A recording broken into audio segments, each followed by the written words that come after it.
할렐루야. 오늘도 하나님의 말씀에 우리가 함께 은혜 받는 귀한 시간 되기를 예수님의 이름으로 소망합니다. 추운 겨울과 따뜻한 여름을 내가 마음대로 조절할 수가 없습니다. 햇빛이 쨍쨍 쪼이는 좋은 날과 비바람, 폭풍 몰아치는 무서운 밤, 또 내가 선택해서 만들지도 않습니다. 이것은 내가 조절할 수가 없는 것이죠. 주어지는 것 그대로 부딪힐 뿐입니다.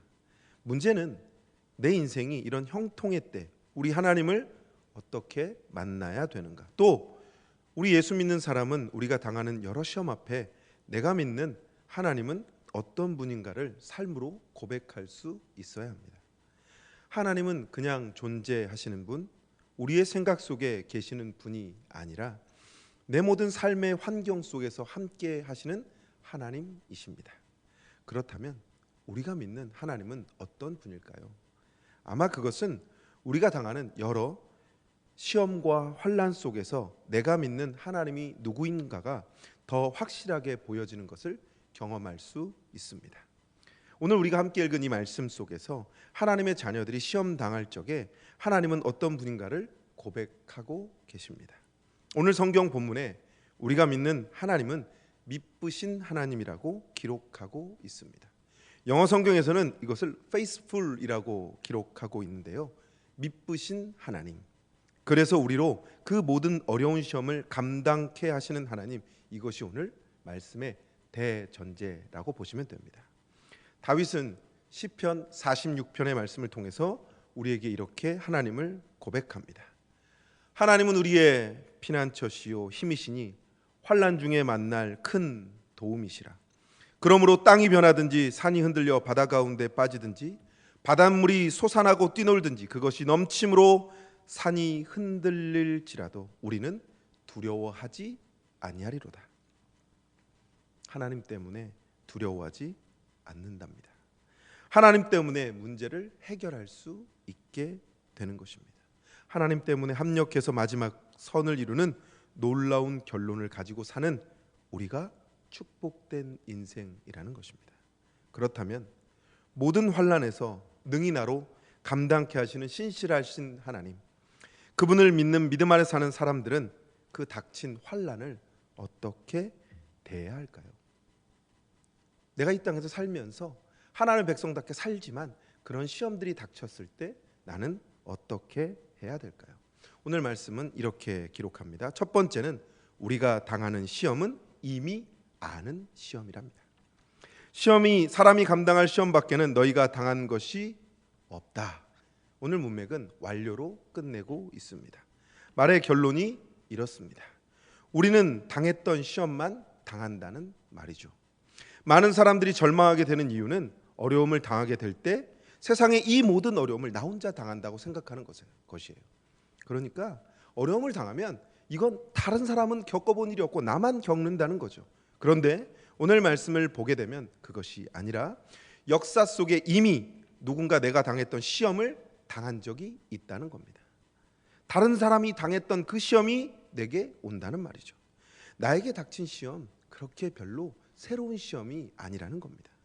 우리 주변의 환경이 달라지고 여건이 달라지고 사람의 인심이 달라졌다 해도 우리가 당하는 시험은 이미 다른 사람이 다 당했던 시험을 나도 당한다는 사실이죠.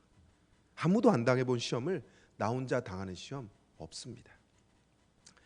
우리는 사탄을 이야기할 때 사탄은 만능이라고 이야기합니다. 정말 능력이 많습니다.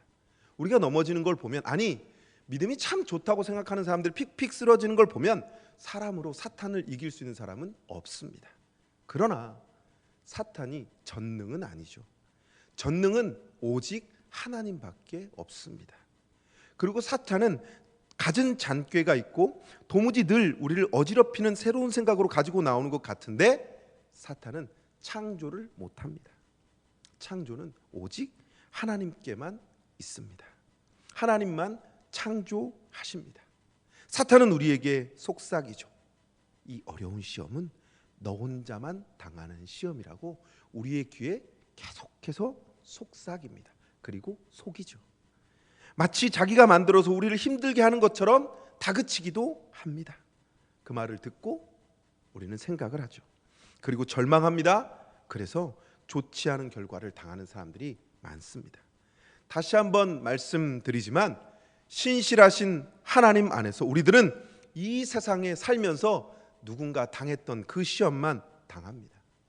당했던 시험 당하기 때문에 우리보다 먼저 갔던 사람들이 이겨냈다면 우리도 이겨낼 수 있다고 생각하는 것이 맞습니다. 아니, 성경은 그렇게 말하고 있습니다. 사랑하는 성도 여러분, 성경은 말해요. 당한 시험만 당한다고요. 두 번째로는 감당치 못할 시험 당함을 하나님은 허락하시지 않는다, 이렇게 되어 있어요. 이미 당한 것 가운데도 하나님께서 내 형편과 처지에 맞도록 시험지를 내어주신다는 거예요. 예를 들면 이런 거죠. 초등학생에게 고등학교 시험 문제 주면 풀 수 있을까요? 중학생에게 대학생 시험 문제 가당키나 한 말일까요? 지금 저희 아들, 딸이 집에서 온라인으로 수업하고 있는데요. 여러 가지 시험지를 막 가지고 옵니다. 아빠 이거 모르겠어. 제가 보기엔 정말 이런 문제까지 가지고 오나라고 하는데 그 아이에겐 그 문제도 어려운 거예요. 그 아이에게 그 문제도 어려운데 갑자기 인수분해를 해보라 그러고 미분 적분 해보라고 하면 그 아이가 어떻게 할까요? 아마 시험지를 옆으로 내팽개치지 않을까요? 사람들이 하는 핑계 중에 예수 열심히 안 믿으려고 하는 사람들의 핑계 속에 하나가 이런 거예요. 내가 열심히 믿으면 혹시 내가 다른 사람들처럼 내가 목사나 전도사 되면 어떻게 하나, 이런 고민도 해요. 내가 하나님 열심히 믿으면 하나님이 나에게 무언가 일을 시키면 어떻게 하나, 그런 걸 두려워하는 사람들이 있습니다. 그래서 열심히 못 믿겠다, 그런 사람들이 있어요. 사랑하는 성도 여러분, 그럼 우린 좀 안심해도 되지 않을까요? 하나님께서 자격 안 되는 사람을 그런 거 시키실까요? 예수 열심히 믿으면 아프리카 선교사로 보내버릴까? 그렇게 생각하시는데 죄송하지만 그런 생각 절대 걱정하지 마십시오. 슈바이처나 이태석 정도 되지 않으면 안 보냅니다.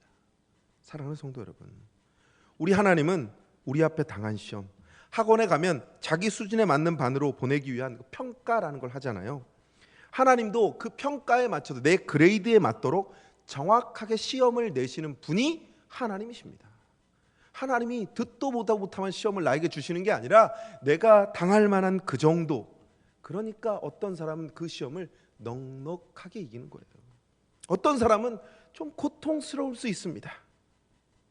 고통스러운 분들은 위로받기를 원합니다. 야, 하나님이 나를 대단하게 여겨주시는구나. 하나님께서 이제 한 차원 높게 나를 인정해 주시는구나. 내 그레이드는 원래 이만큼이었는데 나보다 조금 더 나를 생각해 주시는구나. 감사하고 찬송하시기를 주의 이름으로 소망합니다.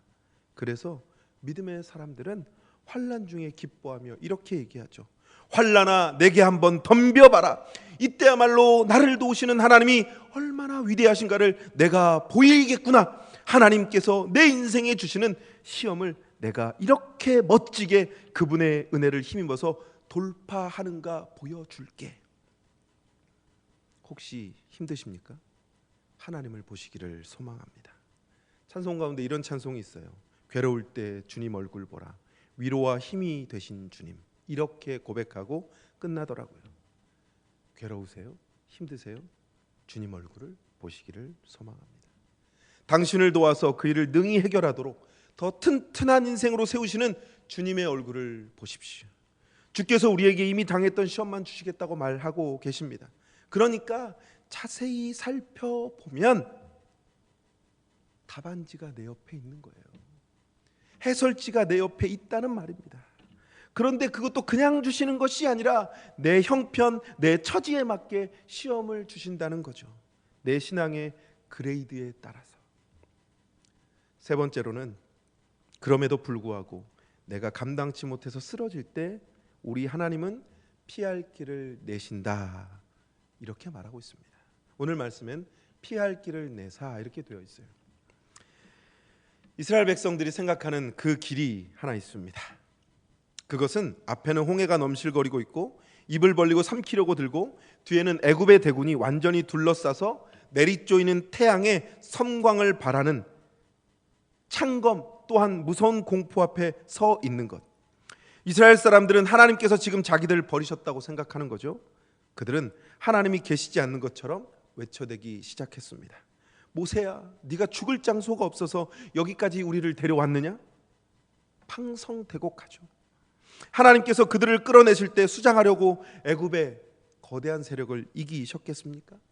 그러나 그들은 그때 이기신 하나님은 왜 여기 계시지 않느냐? 왜 우리를 이겨주시지 않느냐? 이런 말로 원망하죠. 더 이상 그들이 그들의 신앙으론 그것을 견디지 못할 때 하나님께서 모세의 입을 통해 간증시키지 않습니까? 여러분, 오늘날 가만히 있으셔서 여호와께서 우리를 위하여 행하시는 구원의 손길을 보십시오. 이렇게 모세가 말하잖아요. 그리고 지팡이를 내밀어요. 그들은 역사상 단 한 번도 누구도 보지 못한 장면을 보게 됩니다. 그것은 바다가 갈라져서 그 길을 만나는 겁니다. 오늘 말씀에 피할 길은 그냥 길이 아니라 피할 그 길을 내사입니다. 그러니까 우리가 하나님 앞에 원망해요. 우리가 감당하지 못한다고 얘기해요. 왜 나에게 이걸 주었냐고 이야기할 수 있는 그러한 상황에 하나님은 어떻게 해요? 피할 그 길을 내신다는 겁니다. 내가 감당하지 못하고 난 도저히 이것을 이겨내지 못한다고 얘기할 때, 아니 그런 마음을 먹었을 때 하나님은 어떻게 하시느냐? 우리를 사랑하셔서 피할 그 길을 주신다는 겁니다. 사랑하는 성도 여러분, 지금까지 오늘 말씀을 통해서 감당할 수 있는 건 할 수 있다는 신앙, 그러니까 하나님이 우리를 그 길로 이끌어 가시는 것 같지만 결국엔 하나님이 우리를 다시금 들어서 사용하시는 그 말씀을 보게 되었습니다. 그럼 이 신앙을 지키려면 어떤 모습이 우리 가운데 드러나야 하는지 말씀은 들었어요. 그러면 한 사람의 예를 통해서 이 말씀을 좀 더 들여다보도록 하겠습니다. 성경에 나온 인물 중에 상상으로도 흉내내기 힘든 한 사람을 꼽기가 힘들죠. 맞잖아요. 뭐 아브라함, 이삭, 야곱, 모세, 뭐 베드로, 뭐 바울, 요셉, 뭐 이런 모든 사람들 이름을 얘기해도 그 사람 한 사람 따라가기도 너무나도 힘들어요. 그런데 굳이 한 사람을 좀 뽑아 본다면 전 아브라함을 얘기해 보겠습니다. 창세기 22장은 이렇게 시작해요. 하나님께서 아브라함을 시험하사 내 사랑하는 독자 이삭을 내게 지시한 산으로 가서 거기서 번제로 태워서 내게 드려라. 이렇게 시작하고 있습니다. 그 말 처음이 뭐예요? 내 사랑하는 독자 이삭을. 청천벽력 날벼락입니다. 그 아들 얼마 만에 가진 아들이에요? 100년 걸렸어요. 100년. 여러분, 아이를요 한 3년만 못 가져도요 그 가정에 힘듦이 가득합니다. 3년이 뭐예요? 5년 못 가져보세요. 부부가 매일 기도하는 제목이 아이를 한 명 갖게 해달라는 거예요. 10년쯤 되면요 아마 그것들이 해소되지 않는 그 불편함들이 남아있어요. 그런데 아브라함의 집안은 100년이나 아이가 없었어요. 아니 우리가 아는 것처럼 몇 명의 아이가 있었지만, 아니 하나님께서 약속하신 사라를 통한 아들은 100년 만에 처음 얻은 거예요. 얼마나 소중한 아들일까요? 상상해 보세요. 전요 저희 아들이 잠깐 누워있는 그 얼굴만 봐도 아련한데요 100년 만에 얻은 아들이라면 그렇지 않을까요? 오늘 그 아들, 그 기적 속에 낳은 아들 얼마나 사랑스러운 아들이겠습니까? 그런데 오늘 말씀에 이렇게 얘기하는 거예요. 내 사랑하는 독자 이삭을 내게 번제로 드려라. 번제가 뭡니까? 태우라는 거예요. 확 태워서 그 연기로 하나님께 제사하라는 겁니다. 기가 막히죠. 설명도 안 돼요. 감정적으로 순종할 수 있을까요? 우리 교육자실에 한 목사님이 계신데 아들을 굉장히 오랜만에 얻으셨어요. 목사님 프로필 사진을 보면 아이가 계속 변해요. 저는 그 아이가 크는 걸 보지는 못했지만 프로필 사진을 통해서 봐요. 그리고 목사님이 아이를 그 사진을 바라볼 때 그 표정을 여러분들은 못 보셔서 그래요. 저는 봤잖아요. 얼마나 눈에 하트가 뿅뿅 나오는지. 그런데 한번 생각해 보세요. 그 목사님 아들 하나님이 번제로 드리라 그러면 그 목사님 어떻게 할까요? 아니 저한테만 해도 안 그렇게 될 것 같아요. 감정적으로 이해가 안 되는 거잖아요. 그런데 결론적으로 이 아브라함은 하나님을 신뢰하잖아요. 하나님은 내게 언제나 사랑이셨다. 하나님은 내게 은혜를 베푸셔서 내 모든 일을 합력해서 선을 이루어 주셨고, 하나님은 언제나 내가 축복이셨고 내게 선이셨다. 내게 가장 아름다운 결론을 늘 주시는 하나님이시다. 그런데 그 하나님이 내게 도무지 이해 못할 명령을 하고 계신다. 나는 이 현상은 이해도 안 되고 감정적으로 내가 받아들일 수도 없지만 난 하나님의 인격을 신뢰한다. 하나님의 사랑을 나는 믿는다. 아브라함의 마음이 아니었을까요? 그리고는 하나님을 바라보죠. 우리의 인생이 꼭 그렇습니다. 많은 문제가 우리 앞에 있어요. 많은 어려움이 닥쳐옵니다.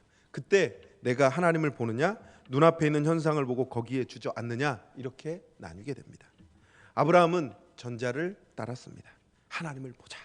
그래서 그는 말씀에 순종하기로, 신뢰하기로 결정하였습니다. 그래서 그는 다음 날 아침 일찍이 일어납니다. 하나님께서 내일 가라, 모레 가라, 1년 후에 가라, 3개월 후에 가라, 3년 후에 가라, 이런 말씀 하지 않으셨습니다.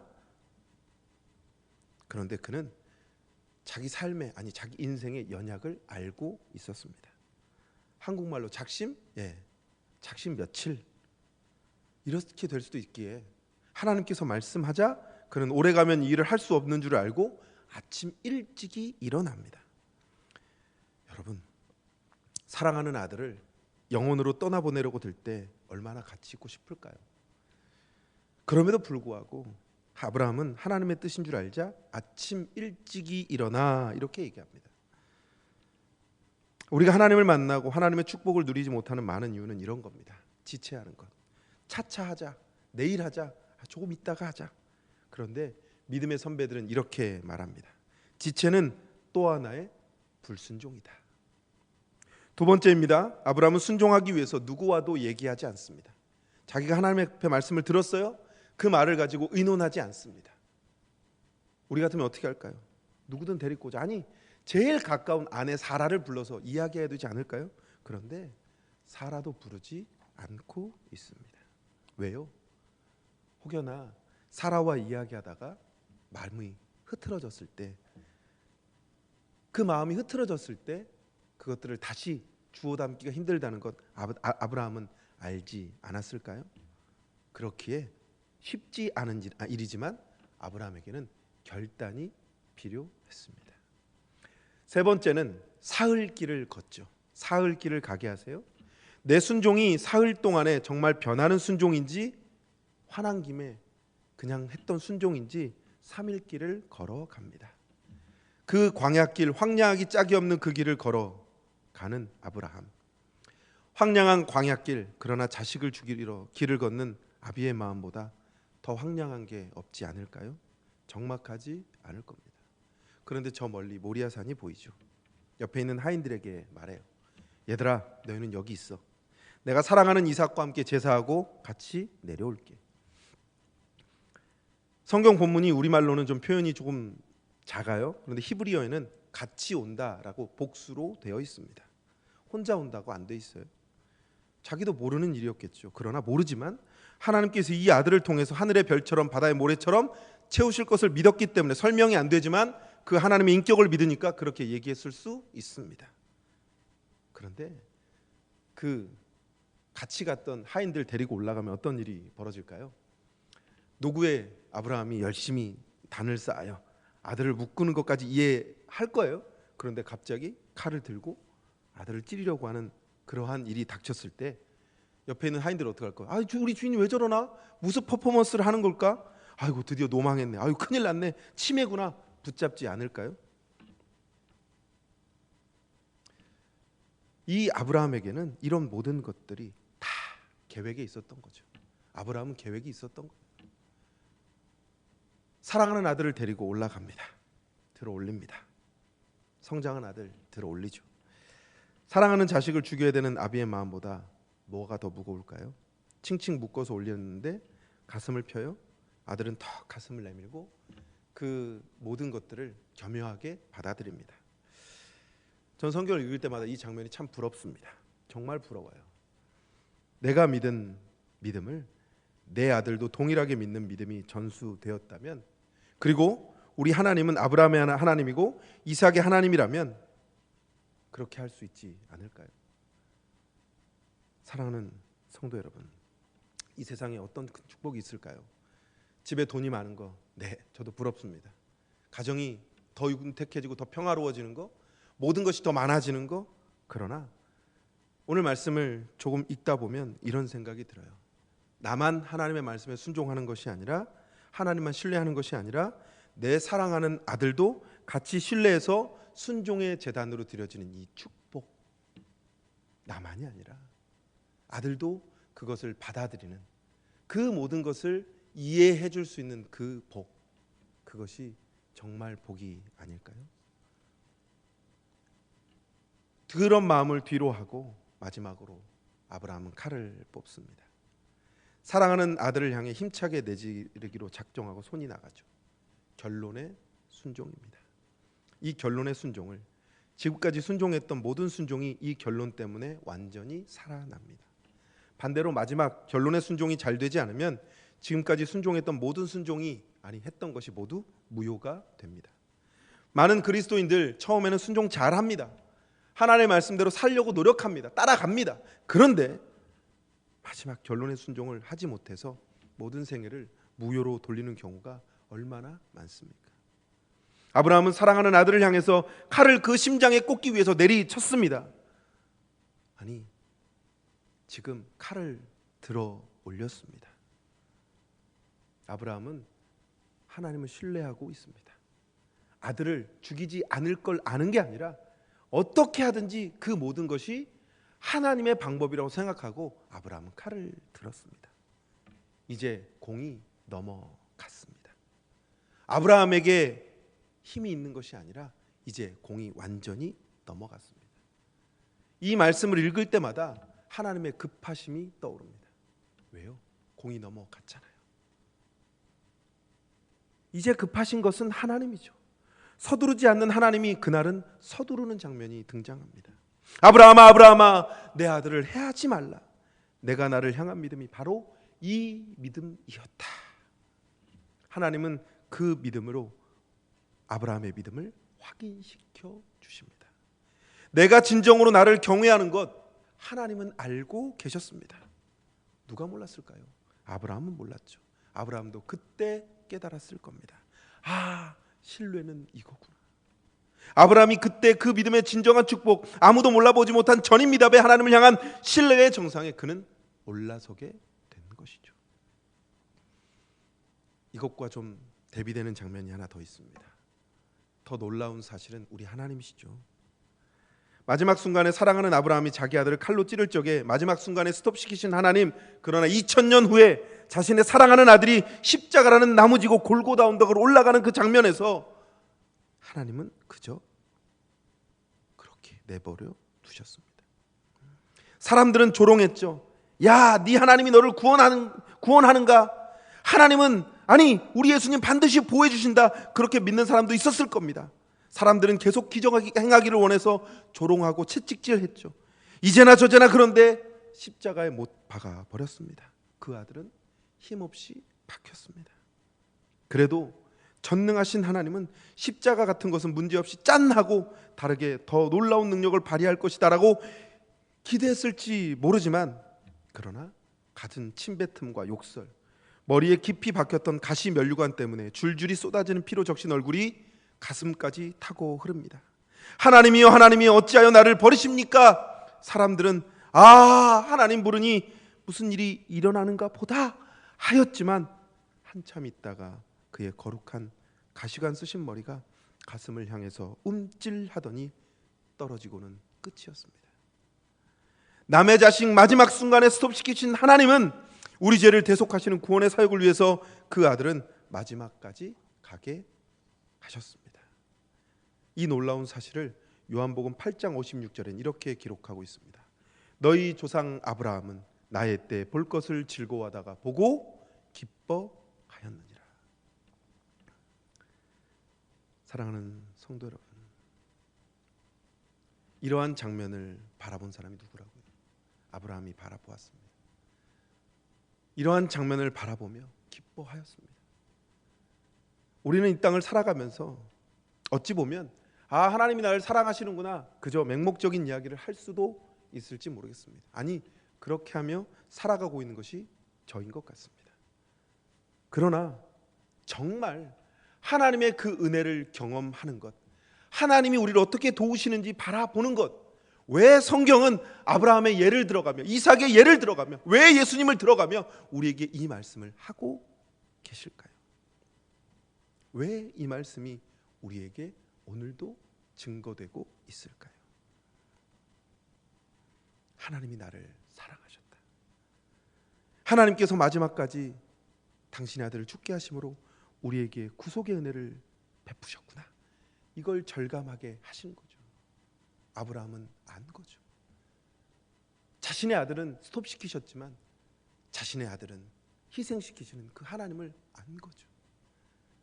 얼마나 그것이 어려운 일인 것이지만 하고 계신 걸 안 거죠. 우리가 이 땅에서 살면서 오늘 성경에 말한 것처럼 제가 처음에 말씀드렸습니다. 이미 이전에 당했던 시험만 당한다고, 또 감당할 수 없는 시험은 하나님이 허락하지 않으신다고요. 피할 길을 내신다고 말씀드렸습니다. 코로나19 때문에 우린 참 어려운 시대를 살아갑니다. 성도들을 신방해 보면 성도들의 삶이 참 어려워졌습니다. 특히나 경제활동, 자기 영업을 하시는 분들은 거의 대부분이 다 지금 이때를 원망하고 힘들어합니다. 어떤 분은 하나님은 정말 계신가? 저에게 묻는 분도 계셨습니다. 사랑하는 성도 여러분, 하나님이 정말 계실까요? 하나님이 정말 계십니까? 여러분들은 어떻게 생각하십니까? 여러분들은 어떤 하나님을 만나고 계십니까? 오늘 말씀에 오늘 바울은 이렇게 말합니다. 사람이 감당할 시험 밖에는 너희가 당한 것이 없나지 오직 하나님은 미쁘사 너희가 감당하지 못할 시험 당함을 허락하지 아니하시고 시험 당할 즈음에 또한 피할 길을 내사 너희로 능히 감당케 하신다. 십자가에서 하나밖에 없는 외아들을 죽이신 그 사랑으로 나를 구속하셨습니다. 나를 망하려고 구속하셨겠습니까? 그 엄청난 값을 지불하신 이유가 나를 망하게 하려고 지불하셨겠습니까? 너무나도 힘들어서 왜 이런 일을 당해야 되나 울며 불며 하나님 앞에 매달릴 수도 있겠지만 하나님은 그레이드에 맞게 우리의 시험을 주시는 분입니다. 또한 그 길 가운데서도 피할 길을 주시는 분이 하나님이심을 믿으시는 사랑하는 성도 여러분 되시길 주 이름으로 소망합니다. 사랑하는 성도 여러분, 말씀을 정리하겠습니다. 이 땅에서 살아가며 사람들이 고민하는 것들이 여러 가지가 있을 수 있겠습니다. 그러나 우리에게는 하나님이 우리에게 주시는 시험 가운데 기쁨이 넘칠 수 있어야 합니다. 또 하나님의 도우심을 간구함이 있어야 합니다. 그리고 마지막으로 결론의 순종이 필요합니다. 어느 때는 잘 이겨내고 어느 때는 하나님을 찾지만 마지막에는 하나님을 찾지 못하는 것이 아니라 그렇기에 나에게 있어서 하나님이 가장 좋은 분, 하나님 아니면 이길 수 없다라는 것을 고백하는 그 믿음, 그것이 필요합니다. 하나님은 그렇게 우리를 이끌어 가시는 분입니다. 내가 지금까지 얼마나 열심히 했는데가 아니라 끝까지 지치지 않고 열심을 요구하시는 분이 하나님이심을 믿으시기를 주의 이름으로 기도합니다. 또한 오늘 아브라함을 생각해 보십시오. 하나님이 자기를 구원하실 것 아니 몰랐겠죠. 그러나 하나님은 지금까지 자기에게 늘 좋은 것을 주시는 분이었습니다. 100년을 기다렸지만 100년을 기다렸어도 하나님 나에게 가장 좋은 걸 주시는 분이었습니다. 하나님 이것을 가져가시더라도 하나님은 그것보다 더 좋은 것 아니 그 마음을 위로하실 분이 하나님이심을 믿을 수 있었습니다. 사랑하는 성도 여러분, 우리도 할 수 있습니다. 우리도 그렇게 살아갈 수 있습니다. 하나님의 도우심이 있다면 우리도 살아갈 수 있습니다. 여전히 힘든 시대입니다. 그러나 이 힘든 시대 가운데 우리가 부르짖어야 하는 것은 아니 바라보아야 할 것은 주님의 얼굴을 바라보는 것입니다. 주님의 얼굴을 바라보고 그 주님이 우리를 이끌어 가시는 그 길 가운데 하나님의 놀라우신 은혜를 경험하는 사랑하는 성도 여러분 되시기를 예수님의 이름으로 축원합니다. 이 시간 함께 찬양하겠습니다.